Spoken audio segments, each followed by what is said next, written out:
Welcome to the first TaxiMATE App tutorial video, taking your business into the digital age. This first tutorial will guide you through the app and its features. When you first open the app, you'll be presented with the home screen.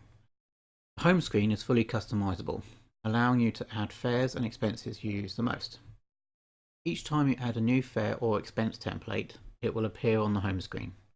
Fares are yellow, expenses are white. To get you started, the app provides you with 3 controls: speed fare, normal fare, and add expense. Speed fares allow the quick entry of journeys as they happen. The date of the transaction is captured on the day they're entered. Enter the amount of the fare plus any tips you receive. Then indicate the method of payment, whether it's by card, cash, pre-booked account through your dispatcher, or direct bank transfer. Should you forget to add a fare from a previous shift or day, you can enter the normal fare instead. This gives you the additional option to specify a date for the transaction.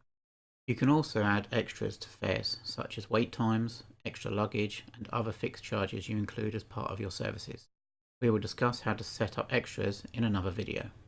Record an expense, enter the name, amount, and date. You can also choose to record the VAT code of the expense, should you need to file VAT. Finally, you will need to categorize the expense type from our preset list.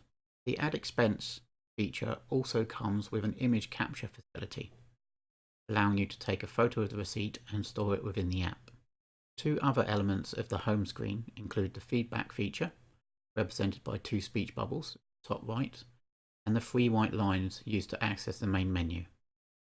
Thank you for watching. If you want to know more about our TaxiMATE app features, check out our other videos available on our website and YouTube channel.